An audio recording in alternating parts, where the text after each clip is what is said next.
We just watched They Live, and now we're going to talk about it.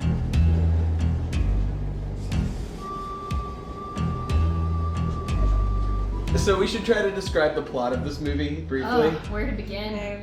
Who feels most capable? Looking at you, Chris. You watched it You've twice. seen it more than any of Plot of us. the movie. Drifter wanders into town looking for work, stumbles upon a homeless community who has a weird church with a weird preacher.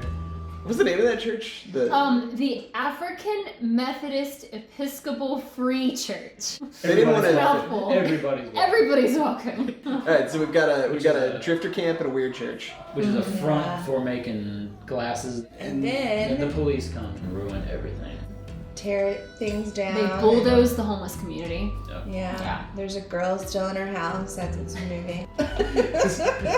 She's like, maybe if I stay here, everything will be Fine.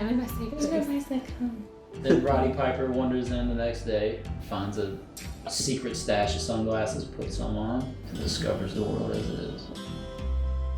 So I have to be totally honest. I had never heard of Roddy Piper before this movie. I didn't know who he was. He's a legend. He's a wrestler? Yep. Roddy Piper!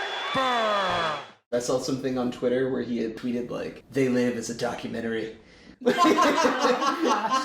need to find a pair of those glasses then. After Roddy Piper gets the sunglasses, it turns into an action spree movie. The dynamic shifts in the whole film, so yeah. He very quickly accepts his murder spree. I think it almost happens too quickly. Yeah, Totally it's like he doesn't even think Yeah. about like, what are the alien? What if they have families? But aren't you like right there with him though? I probably would have been just like him though. Like think about being at the newsstand, seeing all the newspapers and the magazines, and then that man. What's your problem?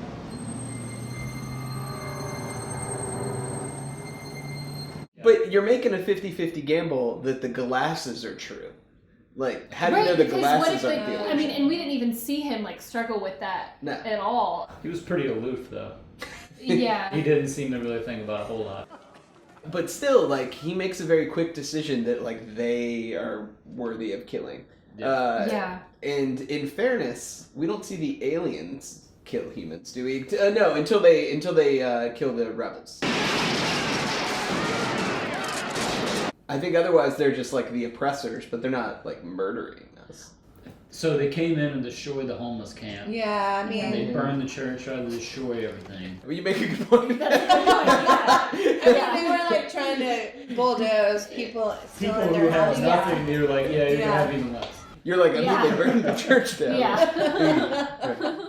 So I like the visuals of the when he has the glasses on. Yeah. I like the obey memes. Everything's black and white. Yeah. And very like gray. So going into this movie, I thought all of the propaganda said obey, but It says all kinds of different things. Yeah. Marry and reproduce. Marry and reproduce. Go to the Yeah. mom. Yeah. Sleep 8 hours. Yeah. Sleep.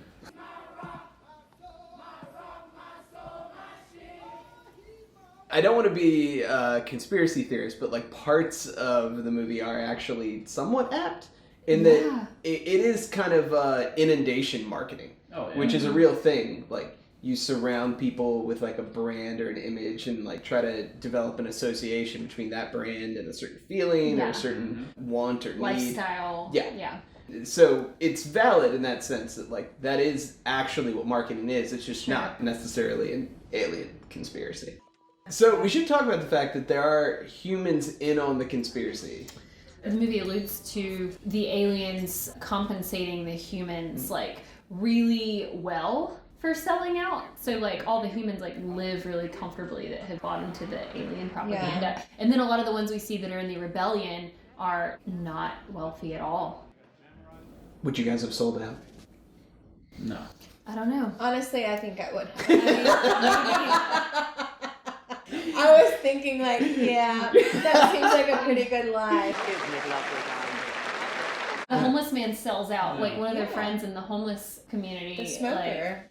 Yeah, he goes from being homeless to wearing a tuxedo and at a banquet. Yeah. teleportation watch. The cat lady. Mr. Mistopheles. Mistopheles. There's something off about her immediately. She's a little too compliant in the kidnapping roleplay. I'll do whatever you want, whenever you want. Yeah, looking back on it, she seems like she knew what was going on the entire time. Like, this guy with glasses is taking me hostage and freaking out. She must know what's going on. They briefly pull she's actually undercover and part of the resistance. But she's really a double agent. She's really a double agent, I had to change heart. Yeah. Nope. I did. Yeah. I shot that guy in the head.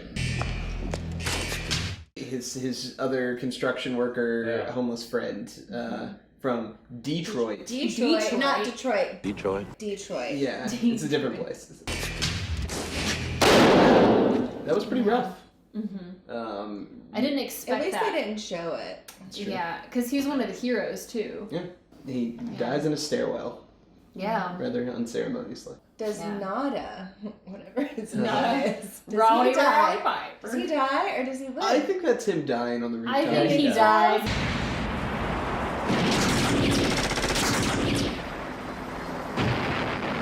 I mean, he successfully disarmed the satellite. He exposed the world Yeah. to the truth. Did he though? Yeah.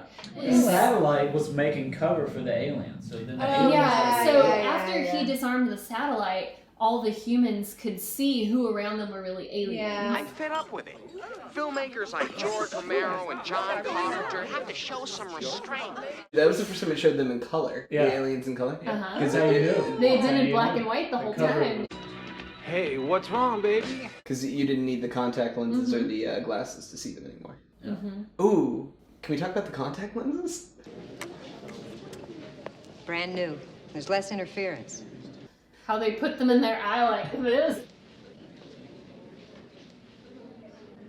They like poured it in their eye. Yeah, it looked like they were taking shots. In their eyeball. So I think everybody dies in this movie. I think all the good guys die. I will fear no evil. Thy rod and thy staff. Well, I don't think they beat the preacher to death. I honestly- really don't think so. I think the beating part was just for movie effect. Plus, they gave like Well, a little leeway for We him to never kind of saw him skate again. through, and Yeah. then picks up grown-up James Vanderbeek. James Vanderbeek. James Vanderbeek. James Vanderboy. Vanderboy. Like that. He was supposed to be like a It 15-year-old was boy, a terrible cast. and they cast an adult As a 25-year-old man. Yeah. Yeah. Plus, they looked like they Come on. cast him out of a country club. He was one of Yeah. the producer's sons. Yeah. He got paid more than Roddy. This is a union job. So, the fight scene. Either put on these glasses or start eating that trash can. Best fight That scene. was ridiculous.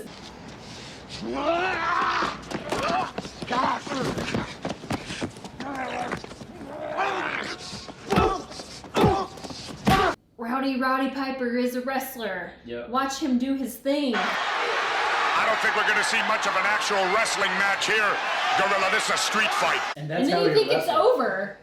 Oh, really? Was that really how it Oh, was? he was like really loud, like he's just like really just insane.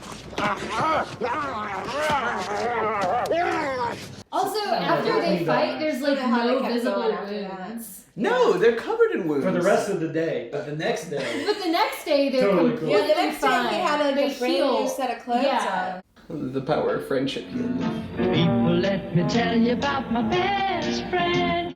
also I don't know if y'all know, but the Timmy versus Jimmy fight in South Park was modeled exactly after that fight, move for move.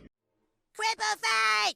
It's literally Yeah. the cripple fight Yeah. scene, and it's almost shot for shot. Yeah. This Is long it that scene. long? Yeah, Yeah. Almost. Wow. pretty much. I kept thinking that fight scene was over, and then it would just start back up again. Yeah. It just was never ending. I feel like a quarter of the movie was a It fight might scene. be the longest one-on-one fight scene I've ever I seen. think so. Yeah, it just kept going.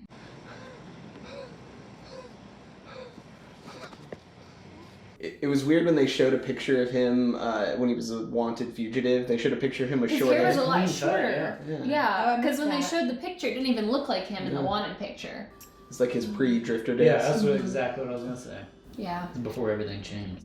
What did change? Why is he there? He talks about his abusive father. Yeah. That's the only backstory and characterization we get at all of him, I feel like, is that he had a father that was abusive, but that's it. But his abusive father story didn't make any sense because he was talking about his father, like, slicing his throat. Blade. Big old razor blade. Held it up against my throat. I said, Daddy, please.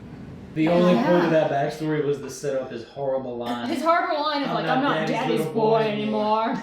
Because I ain't Daddy's little boy no more. It was a 3-minute backstory wanted to the use worst that line. And, yeah. Like, we gotta come up with something so we can say that. Were any of these lines in the movie, like, his wrestling taglines or something? Like, I'm all out of bubblegum line. Like, oh, yeah, that was a good one. I have come here to chew bubblegum and kick ass. And I'm all out of bubblegum. I genuinely like the alien faces. The production design. Yeah. So I like when the alien faces, or the aliens, are doing normal things and you can see their face and they're like talking and you see their big teeth and they're like, I like the one that was really getting great. his hair done. Yeah, and the one with the nails. There's like one getting her nails done. Yeah. I love seeing them doing human things. So, would you recommend they live to the average person? No. I would recommend it to the average person that I know. You just hang out with weirdos. Yeah, pretty much. Yeah. I worked in a lot of restaurants. Yeah, everybody I know would love that. Yeah. In the restaurant industry? Oh, yeah. Yeah. Restaurant folk. I agree. It seems relatively approachable. Like, I was almost Yeah. expecting it to be worse than it was. I or was weirder than it too. was, and like, I was thinking the same thing and I was surprised by how entertained I was. And Yeah. it kept my attention and I was like, okay, some of this feels pretty true to life. Yeah. Like, it could happen. See you, boys. Yeah. My dad would have loved it. Yeah. I feel like, you know. does he work in a restaurant? No, he was just a I different mean, he guy. kind of did. Yeah, he did for a little while, Yeah. but he was just a different kind of guy. He would like it. Yeah. Aww. He's passed. Always make it. At the end of the video, should we put in memory of? In memory of Tony Jagorek.